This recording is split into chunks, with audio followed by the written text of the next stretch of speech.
Welcome.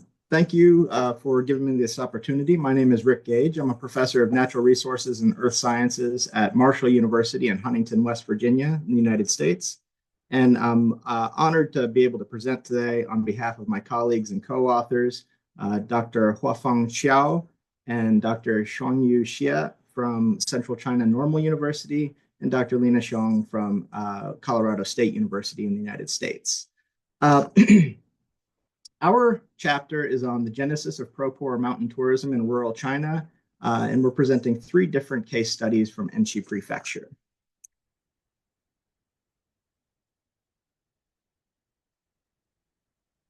Tourism surge in remote mountain communities in recent decades presents both opportunities and challenges, particularly in poverty-stricken areas like rural China.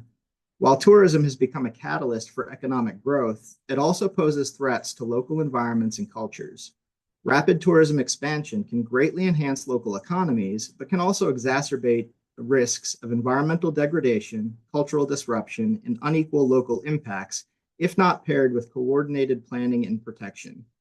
Effective management is crucial to balance economic development with environmental and social sustainability in these fragile mountainous regions. China is one of the most mountainous countries in the entire world, and its mountain regions are home to some of its poorest citizens. In 2011, the Chinese government established goals to eliminate abject poverty nationwide by the year 2020. In rural mountainous areas, tourism has been a primary driver of these efforts. China's policy support for pro-poor tourism initiatives has facilitated inclusive economic gains for previously isolated areas, but these outcomes vary. Our study adopts an exploratory multiple case study approach to investigate emerging models of pro-poor mountain tourism development in Enshi Prefecture, China. Through the combination of observations, interviews, and surveys, we aim to identify various management and development strategies for mountain tourism, to evaluate their effectiveness in reducing poverty and improving livelihoods, and explore their impacts on natural, cultural, and economic resources. This comprehensive approach allows us to gain insight into the complex dynamics of tourism development in rural mountainous areas. Enshi, Tujia, and Miao Autonomous Prefecture, or Enshi Prefecture for short, is located in western Hubei province, China, and this ethnically diverse region, characterized by stunning natural landscapes and rich cultural heritage, has historically grappled with poverty due to its remote location and limited infrastructure. Until the early 2000s, this remote and isolated region was largely excluded from any modern development. As such, it provides a unique look into the beginning phases of tourism development and the associated impacts. For the past decade, Enshi Prefecture has embraced tourism as a key strategy for poverty reduction, employing inclusive approaches that involve local communities in decision-making and planning. Despite challenges, tourism has emerged as the leading industry, contributing 46% of annual GDP in 2019, showcasing the success of Enshi Prefecture's sustainable and community-driven development model. Advancing pro-poor approaches in culturally and ecologically fragile settings remains contingent on deliberate governance measures alongside market-based incentives. By examining projects spearheaded by different combinations of government entities, private developers, and local councils, this presentation reveals distinct models with strengths and limitations in the fragile mountain environment. Our first case study is Enshi Grand Canyon. Enshi Grand Canyon stands as a testament to the transformative power of tourism development in poverty-stricken areas. It boasts a staggering display of complicated karst geomorphology, a mild climate, and unique Tujia and Miao ethnic minority cultures. One of the most remarkable things about this region is that it was virtually unknown to the outside world prior to the turn of this century.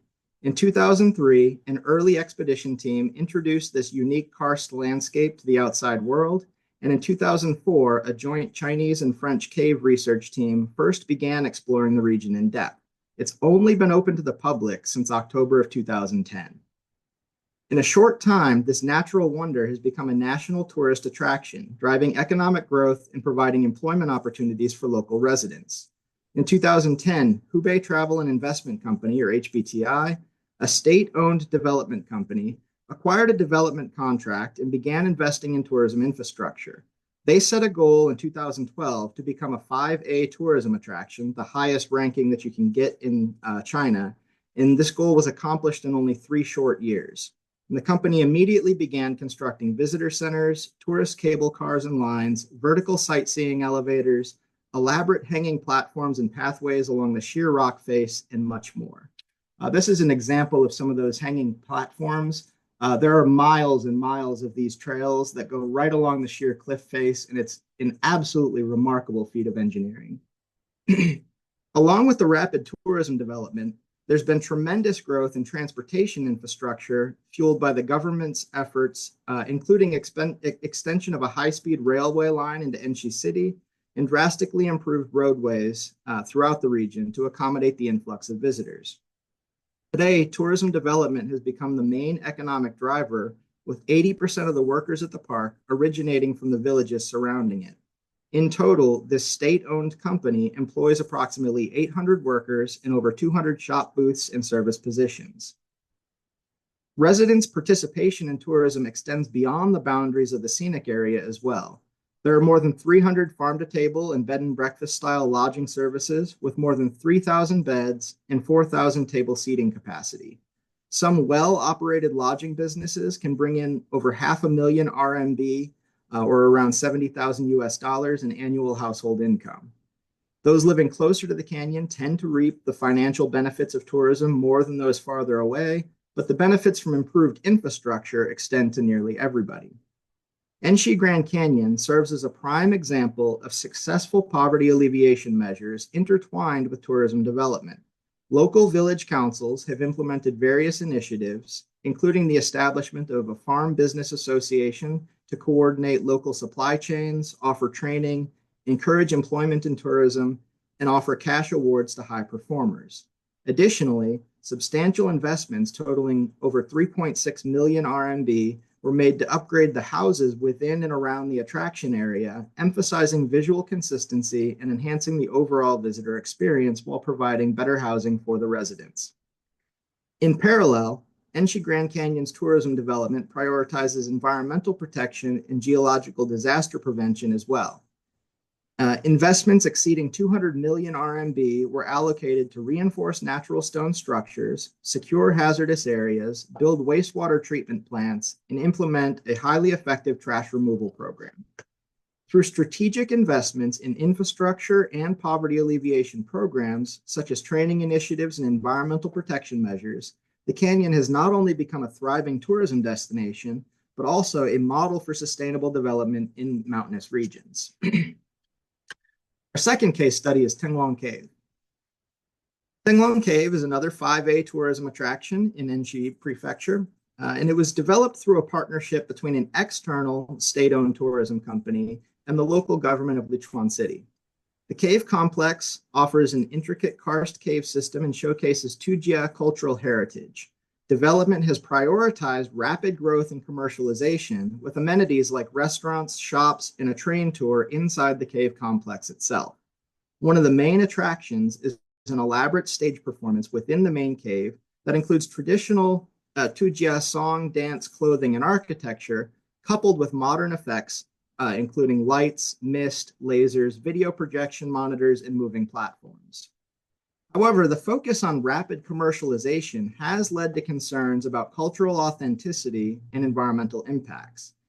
Due to the mass tourism development model, tourists rarely spend more than a few hours on site, limiting the economic benefits to the local community. Poverty alleviation strategies follow more limited approaches of one-time land compensations and student scholarships.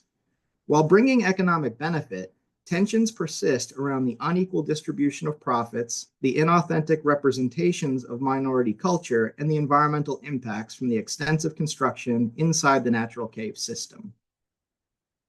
Our third and final case study is Pingshan Village in Sainik area. Pingshan Village offers a unique perspective on tourism development driven by a local private company, Baotong Tourism Development, in collaboration with the local county government. Leveraging a dramatic slot canyon landscape and traditional Tujia minority cultural heritage, The approach emphasizes environmental sustainability through the designation of no-access protected areas, accounting for around a quarter of the total land area. Poverty alleviation initiatives focus on annual financial support and incentives for local participation in tourism enterprises like farm-to-table restaurants. However, tensions arise over the access limits to the no-use zones and profit distributions, highlighting the delicate balance between conservation efforts and economic growth. Despite these challenges, Pingshan Village showcases the potential for community-led grassroots tourism initiatives in Enshi Prefecture. Comparing and contrasting the development models of Enshi Grand Canyon, Tenglong Cave, and Pingshan Village provides a valuable insight into the diverse approaches to tourism development in Enshi Prefecture. Enshi Grand Canyon represents a balanced approach with significant investments in infrastructure and poverty alleviation programs. In contrast, Tenglong Cave's rapid commercialization highlights the trade-offs between economic gains and cultural preservation. Pingshan Village, with its focus on environmental sustainability, underscores the importance of community involvement in these tourism initiatives. By examining these models, we can better understand the implications of different development strategies on sustainability outcomes and inform future tourism planning efforts. This table might be difficult to read on your screen, but I'm going to go over some of the highlights here, comparing and contrasting the three different cases. Regarding tourism resources, the cases highlight the diverse tourism resources found across Enshi Prefecture. Enshi Grand Canyon boasts breathtaking natural landscapes, including forests and waterfalls, alongside intricate karst geomorphology. Tenglong Cave showcases the world's largest cave entrance complex, complemented by modern interpretations of local culture through the Tujia dance performance and architecture. Pingshan Village offers a blend of the dramatic physical landscapes with the slot canyons, with a more traditional representation of the rich cultural heritage of the Tujia minority settlement. While each site combines natural and cultural assets to attract visitors, they vary in their primary draw factors and their alignment with local characteristics. The development models across Enshi Prefecture vary significantly based on the leading tourism investors at each destination. Enshi Grand Canyon benefits from substantial investments by provincial state-owned company focusing on scenic area development and minority culture promotion. In contrast, Tenglong Cave and Pingshan Village employ blended partnership models involving external or local private capital alongside local government support. The level of investment and the development orientation differs, with external entities often prioritizing commercialization over preservation of local resources, and conversely, local decision-making emphasizes preserving the community integrity, albeit sometimes at the expense of maximizing tourism profits, as seen in Pingshan Village. These differences underscore the complex balance between economic development and cultural and ecological preservation in tourism development. In addressing poverty alongside the tourism, the three sites employ diverse strategies tailored to their specific contexts.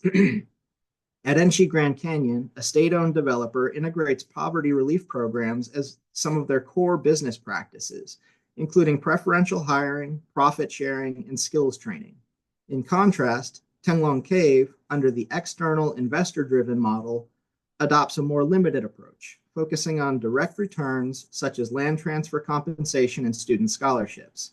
Despite these varying degrees of emphasis on poverty alleviation, all sites have achieved success in increasing resident incomes, highlighting the importance of context-specific approaches in achieving sustainable development goals. Regarding the environmental protection measures, across Enshi Prefecture, tourism development entities emphasize environmental sustainability, aiming to safeguard the natural assets upon which they directly depend. Enshi Grand Canyon's state-owned developer prioritizes conservation infrastructure alongside controlled commercialization. Pingshan Village demonstrates a stronger commitment to environmental preservation by protecting a significant portion of its land area despite economic pressures to further develop it. In contrast, Tenglong Cave's external private investors focus more on selective environmental issues while allowing extensive construction for mass tourism development. These varied approaches illustrate a continuum from commercialization to more restrictive development, highlighting diverse trade-offs and outcomes in environmental protection efforts. All of these cases demonstrate promising progress in poverty alleviation efforts, yet underline the ongoing need for collaborative governance to sustain natural landscapes vital for the regional tourism. Despite commitments to environmental sustainability, challenges persist in aligning conservation with these growth imperatives. Enshi Grand Canyon sets a notable example with extensive investments in conservation infrastructure, but it comes at a significant cost. The short-term development orientation at Tenglong Cave needs to incorporate more opportunities for community involvement and efforts to facilitate longer visitor stays and overnight accommodation. In Pingshan Village, while commendable efforts are made to protect the core resources, more public communication and revenue diversification strategies are encouraged. Overall, resilient management strategies are essential for ensuring the sustainability of regional tourism, emphasizing the potential for well-managed pro-poor mountain tourism to enhance socioeconomic outcomes while preserving ecological and cultural resources. And I think if we